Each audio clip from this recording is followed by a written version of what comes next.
नमस्कार दोस्तों, online classes में आपका स्वागत है। तो आज हम ज्योग्राफी का फर्स्ट लेक्चर लेके आए हैं, भारत की स्थिति एवं विस्तार। तो भारत जो है वो उत्तरी गोलार्ध में स्थित है और भारत की स्थिति को देखने से पहले हम थोड़ा सा समझ लेते हैं कि ये गोलार्ध ध्रुव क्या होते हैं।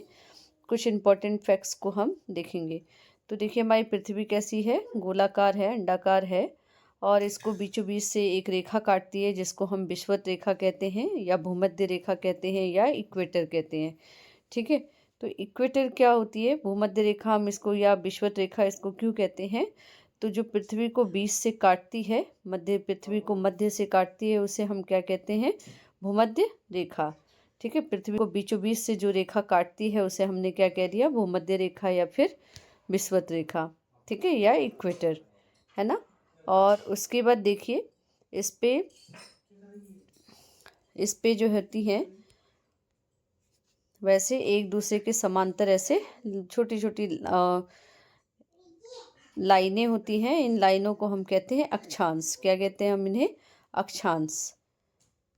ठीक है, इनको हम क्या कहते हैं? इन लाइनों को हम क्या कहते हैं? अक्षांश।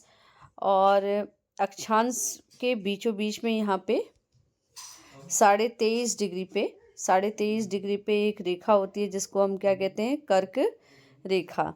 ठीक है, और जस्ट विषुवत रेखा के नीचे की साइड भी 23.5 डिग्री पे एक रेखा होती है, उसको हम क्या कहते हैं? मकर रेखा। ठीक है, तो कर्क रेखा, मकर रेखा और विषुवत रेखा, ये क्या होती हैं?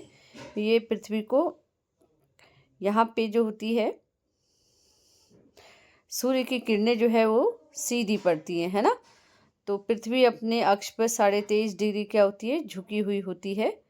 ठीक है, 23.5 डिग्री क्या होती है? झुकी हुई होती है। और 23.5 डिग्री पे हम कौन सी रेखा होती है? कर्क रेखा या कैंसर, जिसको हम कहते हैं विषुवत रेखा, भूमध्य रेखा और लास्ट नीचे की तरफ मकर रेखा।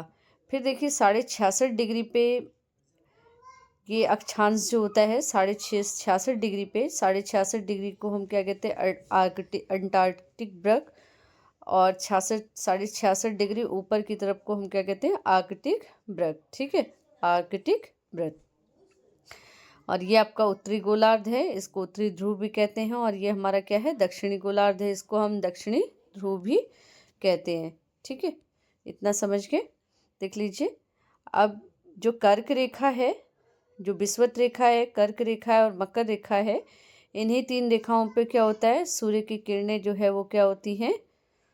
सीधी पड़ती हैं। और कर्क रेखा के ऊपर सूर्य की किरणें कभी नहीं सीधी नहीं पड़ती हैं और मकर रेखा के नीचे भी सूर्य की किरणें जो है कभी सीधी नहीं पड़ती हैं। और विषुवत रेखा, कर्क रेखा और मकर रेखा पे क्या होता है? सर्वाधिक गर्मी होती है। ठीक है, इन प्रदेशों में क्या होगी? बहुत ज़्यादा गर्मी होगी, है ना। और सूरज की किरणें जो है विषुवत रेखा पे 23 सितंबर को और 21 मार्च को क्या पड़ती है? सीधी पड़ती है। ठीक है, तो सूरज की किरणें 23 सितंबर और 21 मार्च को क्या पड़ेंगी? विषुवत रेखा पे सीधी पड़ेगी। और इस दिन यहाँ पे क्या होगी? सर्वाधिक गर्मी होगी। ठीक है, उसके बाद देखिए 21 जून को कर्क रेखा पर जो है सूर्य की किरणें सर्वाधिक सीधी पड़ेंगी।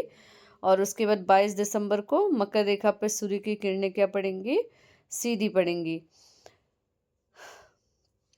तो देखिए, सर्वाधिक गर्मी जो है वो कर्क रेखा, विषुवत रेखा और मकर रेखा, इन तीनों रेखाओं के बीच में सर्वाधिक गर्मी होती है। ठीक है, सर्वाधिक गर्मी कर्क रेखा, विषुवत रेखा और मकर रेखा के इन तीनों रेखाओं के बीच में होती है। कर्क रेखा के ऊपर सर्दी होगी और मकर रेखा के नीचे भी क्या होगी? सर्दी के मौसम होंगे। ठीक है,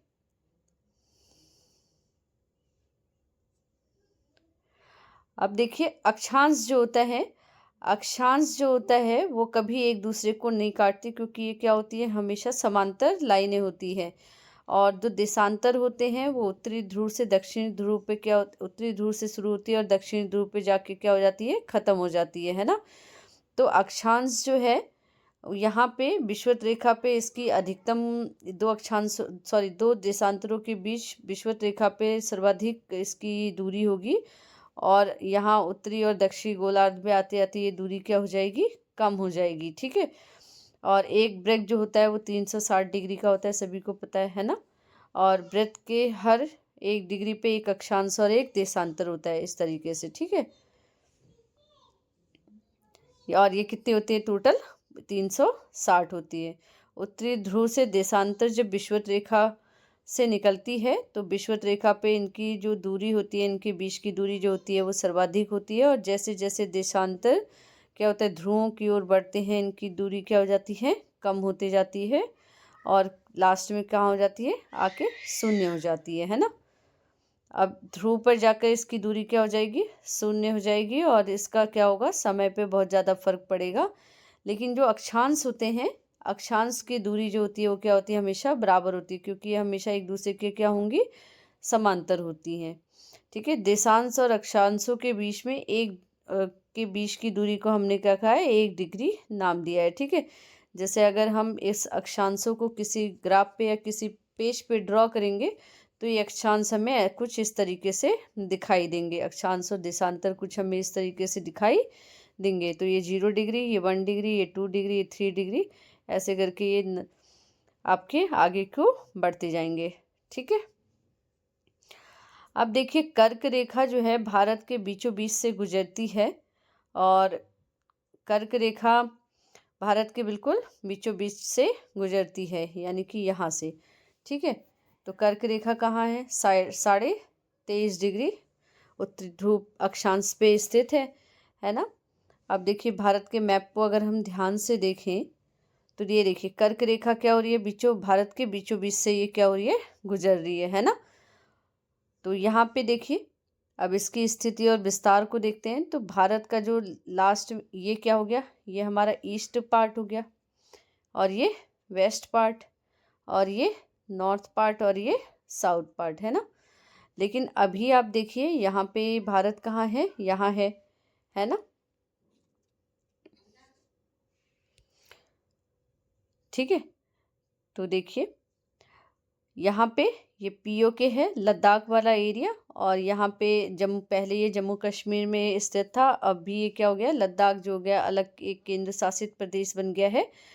तो देखिए 37.5 डिग्री अक्षांश यहाँ पे क्या है? इंदिरा कौल, इस पॉइंट को हम क्या कहते हैं? इंदिरा कौल। ये कहाँ पे स्थित है?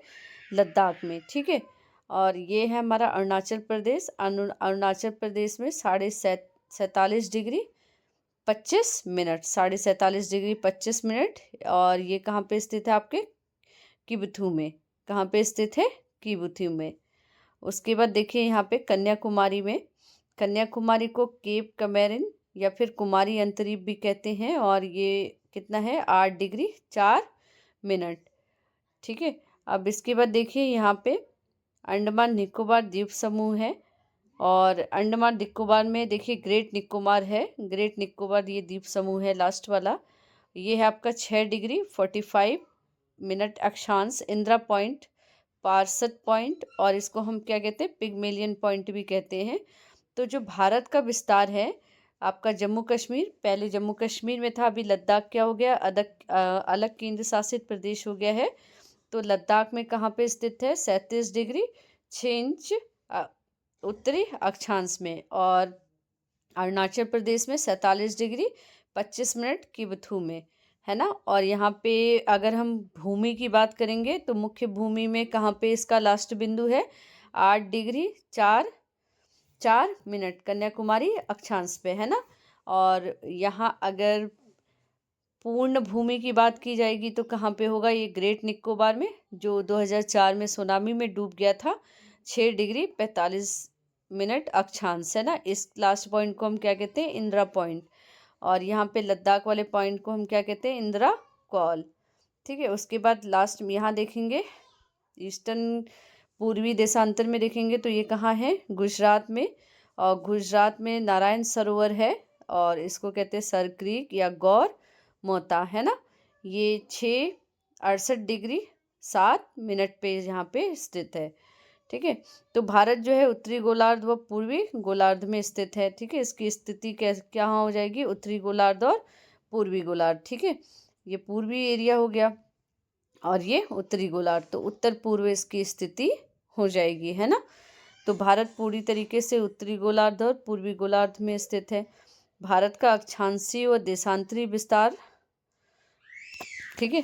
तो भारत का अक्षांशीय और देशांतरी विस्तार जो है, अक्षांश में देखिए 8 डिग्री 4 मिनट मुख्य भूमि पे, और विषुवत रेखा से कितना है, 870 किलोमीटर दूर है जो इंदिरा पॉइंट। ये जो इंदिरा पॉइंट है, इंदिरा पॉइंट विषुवत रेखा से कितनी दूर है, 870 किलोमीटर दूर है।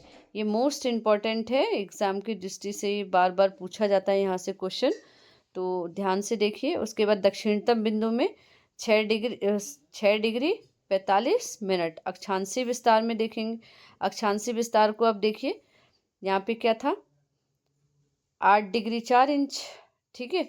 और इसको अगर हम 37 डिग्री 6 मिनट से 8 डिग्री 4 मिनट को अगर हम माइनस कर देंगे तो कितना बचेगा, 29 डिग्री 2 मिनट, लगभग 30 डिग्री तक, है ना। और देशांतर में इसका फैलाव देखते हैं, गुजरात के गौरमोता से या सर्किट नारायण सरोवर से पे इसका विस्तार है।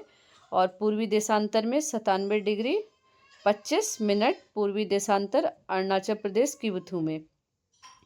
अब इसको इससे माइनस कर देंगे तो कितना आएगा, लगभग 29 डिग्री 18 मिनट देशांतर, तो ये भी कितना आ रहा है, लगभग 30 डिग्री।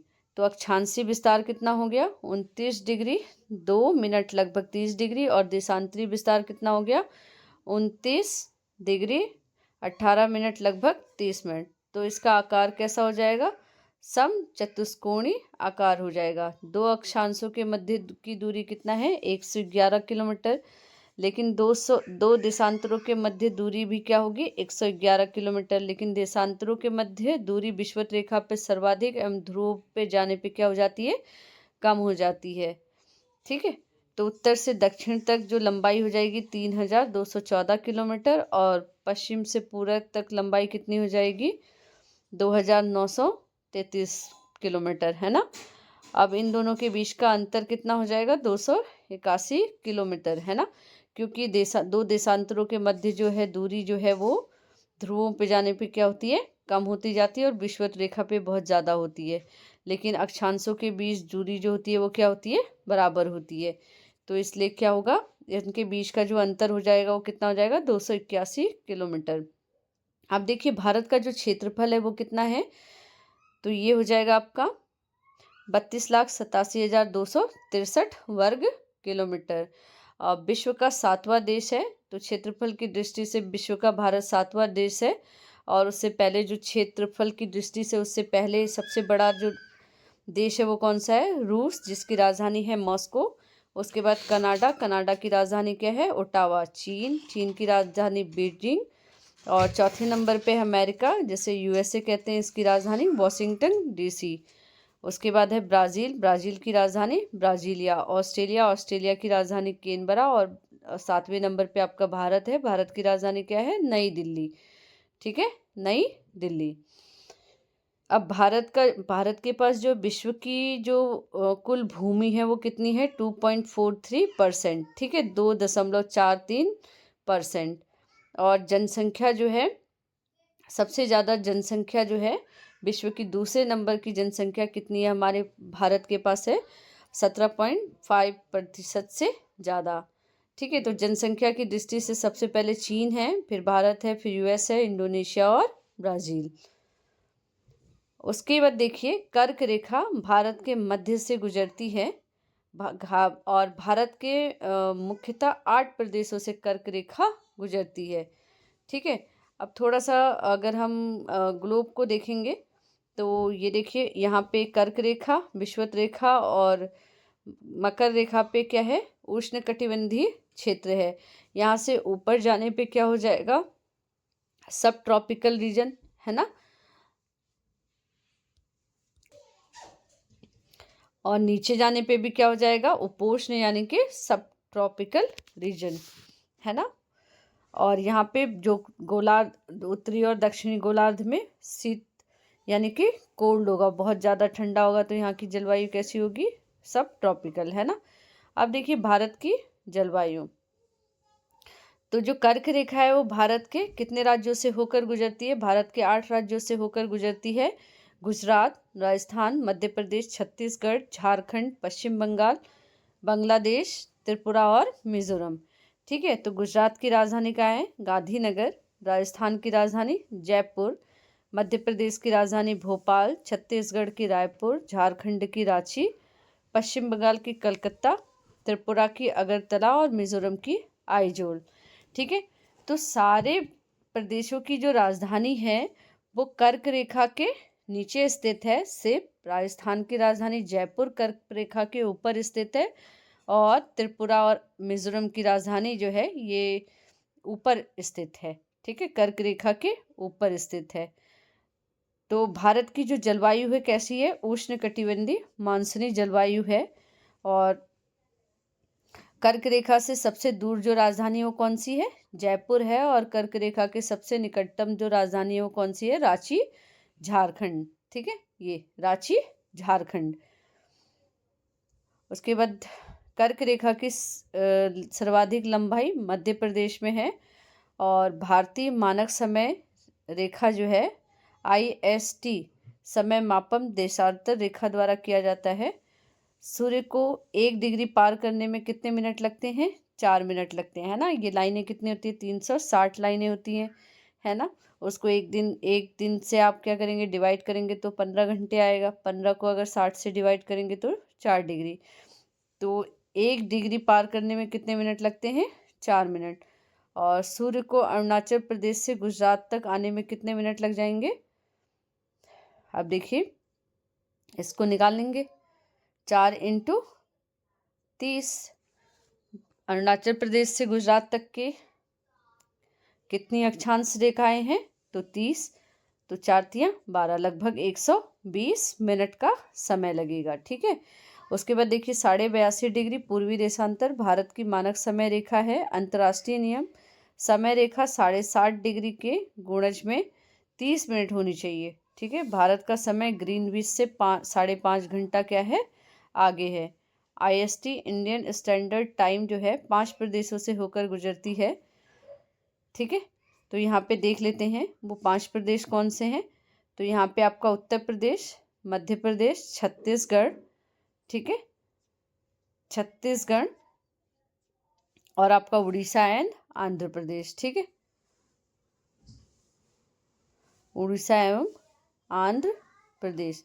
अब देखिए छत्तीसगढ़ में जो है, छत्तीसगढ़ के सूरजपुर में जो कर्क रेखा है वो IST से क्या होती है? यहाँ पे कर्क रेखा और IST दोनों आपस में एक दूसरे को काटती हैं। ठीक है, छत्तीसगढ़ में कर्क रेखा और मानक समय रेखा आपस में क्या करती हैं? काटती है। छत्तीसगढ़ के सूरजपुर में 82.5 डिग्री उत्तर प्रदेश के प्रयागराज मिर्जापुर में के नैनी से क्या होती है? ISD रेखा गुजरती है। ठीक है,